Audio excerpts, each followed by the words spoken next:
Nicolas decidiu. Depois de liderar todas as pesquisas para o governo de Minas, o deputado mais votado do Brasil acaba de anunciar o seu próximo passo. Muita gente vai cair da cadeira com a estratégia que ele montou para 2026. É oficial e o jogo mudou completamente a partir de agora. Mas antes de continuar, curte esse vídeo, se inscreve no canal Política Hoje, porque aqui a gente analisa a política sem filtro e sem narrativa pronta. Bom, hoje a gente vai mergulhar nos bastidores de uma das decisões talvez mais importantes, né, para a direita brasileira rumo a 2026. Com certeza, é um movimento que parece muito contraintuitivo à primeira vista. Exato.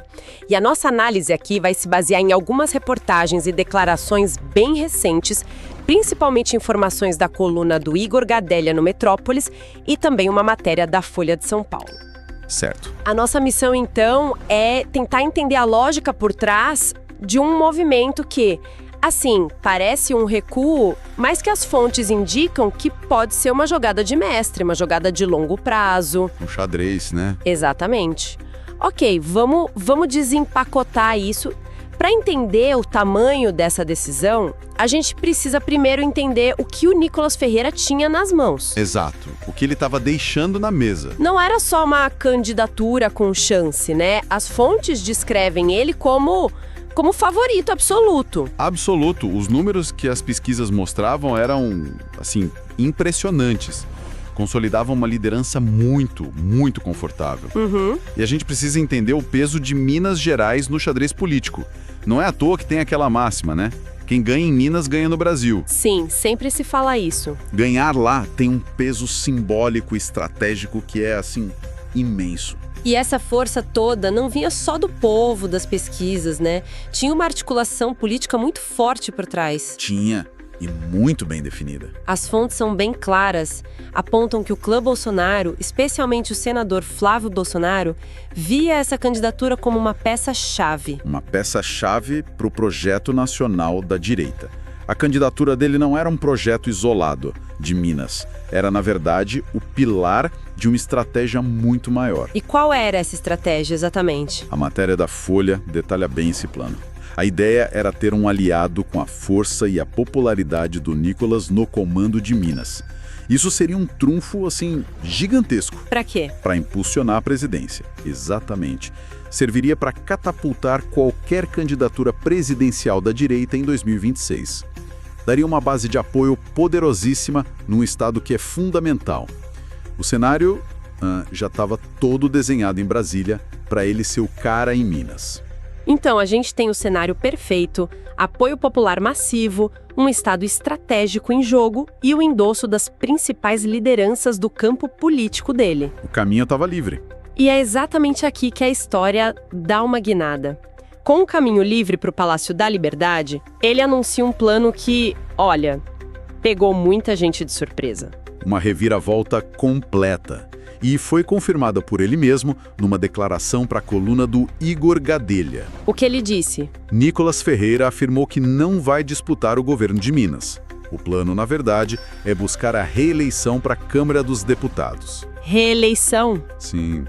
E a citação dele é muito direta e eu acho que revela a perspectiva dele. Ele diz: "Vou para a reeleição. No Congresso, agora mais do que nunca, está provado que minha voz em âmbito nacional é muito importante." Essa frase é fundamental. Minha voz em âmbito nacional. Ele não coloca isso como uma desistência, né? De forma alguma. Ele coloca como uma escolha de qual campo de batalha é mais estratégico para ele. Exato. E tem um outro detalhe importante na fala dele. Ele acrescenta que eles estão trabalhando para achar um nome para o governo de Minas. Ah, então ele não está saindo do jogo mineiro. Não. Isso sinaliza que ele não está se afastando da política de Minas, ele só está mudando de posição no tabuleiro. Entendi. Ele deixa de ser o candidato para talvez se tornar o fiador, o principal cabo eleitoral de quem for o escolhido. É uma recalibragem de função. Ele troca o protagonismo executivo lá no estado para manter a influência dele como uma voz nacional operando a partir de Brasília. É uma aposta, né? Uma aposta de que o capital político dele rende mais no Congresso do que no governo do Estado. E é essa aposta que a gente precisa entender agora. Exato. A grande pergunta que fica é por quê? Por que abrir mão de um cargo executivo, sabe, com o controle de orçamento, de políticas públicas, uma visibilidade enorme, para continuar sendo um entre 513 deputados? É a pergunta de Urilhão. E as fontes que a gente analisou sugerem que a resposta se apoia em 3 pilares estratégicos. Certo. Vamos ao primeiro, então. O primeiro pilar é a primazia do palco nacional. A avaliação é que o maior ativo dele hoje é essa projeção nacional que ele tem. Aos 28 anos, ele construiu a carreira política dele no debate ideológico, na chamada guerra cultural. A análise implícita na decisão é que ser governador, por mais poder que tenha, desviaria ele dessa arena. Porque a agenda de um governador é muito mais... administrativa, né? Muito mais. É consumida por questões do dia a dia. Gestão de hospital, negociar com o sindicato de professor, obra de infraestrutura. Certo, mas aqui cabe um contraponto. Um governador não tem um palco ainda maior? Ele tem a caneta na mão, o poder de implementar políticas que afetam milhões de pessoas, um orçamento bilionário. Sim, e essa é a atenção central da escolha dele. Isso não dá uma autoridade, uma plataforma muito mais concreta do que um microfone na Câmara? A visão tradicional da política diria que sim, que o poder executivo é o ápice. Só que a estratégia dele parece se basear numa outra moeda, a influência. Influência digital, principalmente. Principalmente. Como deputado federal, ele pode se dedicar em tempo integral a pautar o debate nacional, sabe? Se engajar nas controvérsias que mobilizam a base dele nas redes sociais. Entendi. Um governador precisa construir consensos, negociar com a oposição. Governar para todos, o que pode, digamos, amaciar uma imagem de combatente ideológico. Para esse projeto político específico dele, a Câmara parece ser um terreno mais fértil para manter essa imagem intacta. É uma escolha, então, entre o poder de administrar e o poder de influenciar a narrativa. O que nos leva direto para o segundo pilar, que é bem mais pragmático: o risco de se queimar. E este, segundo as fontes, é um fator decisivo. A reportagem do Metrópolis traz uma análise de um político mineiro experiente que pinta um quadro financeiro muito preocupante para o Estado. Ele usa a palavra quebrado. Quebrado. Isso é muito forte. E assumir um governo numa crise fiscal tão profunda é um convite para o desastre político. Uma coisa é ser um candidato popular com um discurso forte. Outra, bem diferente, é sentar na cadeira e ter que gerenciar a falta de dinheiro. Totalmente diferente. O que isso significaria na prática para um governador Nicolas Ferreira? Significaria inevitavelmente tomar decisões impopulares. As fontes citam exemplos claros: necessidade de cortar despesas, congelar ou adiar reajuste de salário de servidor público, implementar reformas administrativas duras. As famosas medidas amargas. Exatamente. E elas, embora possam ser necessárias do ponto de vista técnico, têm um custo político altíssimo. Geram protestos, greves e uma erosão, assim, muito rápida da popularidade. E para um político que tem o capital baseado no que uma fonte chama de voto ideológico e de identidade, essa erosão poderia ser fatal. Poderia. Ele não é um cacique regional com bases eleitorais garantidas, né? A força dele vem da imagem de defensor de certas causas. Administrar uma crise fiscal poderia destruir essa imagem. Destruir e comprometer qualquer ambição futura em nível nacional. O Poder Executivo te força a ser o portador de más notícias. É do cargo. Já no Legislativo, especialmente para um parlamentar de oposição, o papel é outro. É o de fiscalizar, denunciar, discursar. Você aponta os problemas, mas não tem a responsabilidade final de implementar as soluções que são dolorosas. Faz todo sentido. Manter o palco nacional e evitar o desgaste administrativo. O que nos leva ao terceiro e último pilar estratégico que as fontes apontam: a questão da segurança e da estratégia jurídica. Esse ponto reflete muito o ambiente de alta polarização e judicialização da política no Brasil hoje. Certo. A análise sugere que, do ponto de vista estratégico, ficar em Brasília é uma posição de combate mais segura. E parte disso está ligado à prerrogativa de foro, que o pessoal conhece como foro privilegiado. Vamos fazer uma pausa rápida aqui? Muita gente ouve esse termo, mas talvez não entenda bem o que significa. O que é o foro por prerrogativa de função e por que ele é tão relevante nesse caso? De forma bem simples, é uma regra da Constituição que diz que certas autoridades, incluindo deputados federais, só podem ser processadas e julgadas criminalmente por tribunais superiores. No caso deles, o Supremo Tribunal Federal, o STF. Entendi. A lógica, na teoria, é proteger o cargo de perseguições políticas ou pressões de juízes de primeira instância. Mas na prática, na política atual, é visto por muitos como uma blindagem. Uma proteção extra. Exato.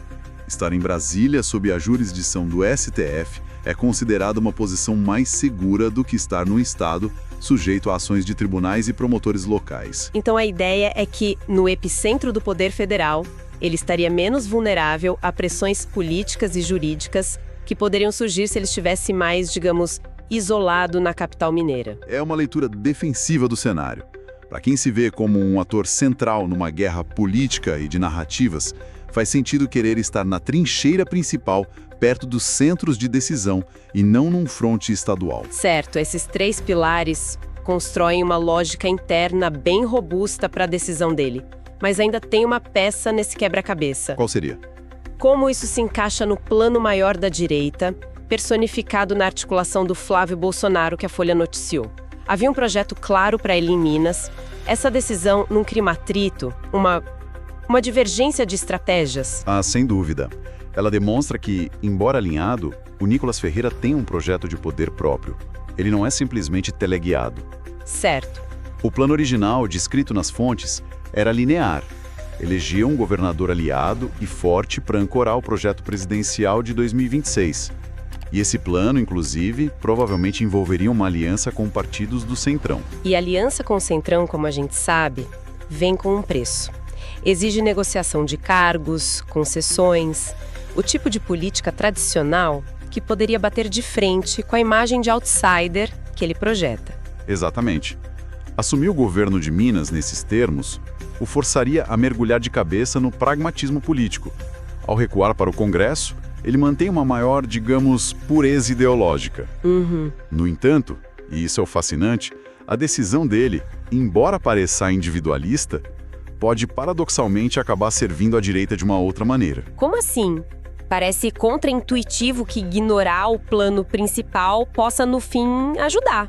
A lógica alternativa é a seguinte: em vez de ter um governador forte, mas que estaria, sei lá, 90% do tempo consumido pelos problemas de Minas, certo, o movimento da direita mantém a sua voz de maior alcance nacional, o seu comunicador mais potente, totalmente focado no debate em Brasília. Ele se torna um desativo nacional em tempo integral. Isso, capaz de pautar discussões, mobilizar a base, atuar como um influenciador para o país todo.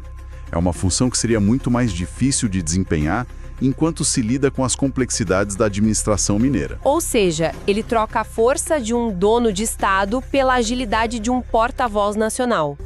Deixa de ser um general de campo, focado numa batalha regional, para continuar sendo o comandante das forças de propaganda no fronte principal. É uma excelente analogia. A aposta é que, no cenário de hoje, a guerra de narrativas que é travada em Brasília e nas redes sociais é tão ou mais importante do que o controle administrativo de um Estado, por mais estratégico que ele seja. Então, quando a gente junta todas as peças que as nossas fontes nos dão, o que surge é o retrato de um cálculo político profundamente moderno, né? Muito moderno. A decisão parece se resumir a uma escolha fundamental entre 2 modelos de poder, o poder tangível e administrativo de um governador, contra o poder de narrativa e influência de uma figura nacional. Ele abre mão do primeiro, com todos os seus recursos e seus imensos riscos, para dobrar a aposta no segundo. No fim das contas, o Nicolas prova que joga um xadrez que poucos entendem. Ele abre mão de ser o dono de um Estado para continuar sendo a maior pedra no sapato do sistema em Brasília. Mas agora eu quero saber de você. Ele acertou em manter o foco no Congresso ou deveria ter aceitado o desafio de governar Minas Gerais? Comenta aqui embaixo a sua opinião, porque o clima para 2026 acabou de esquentar e eu quero saber de que lado você está.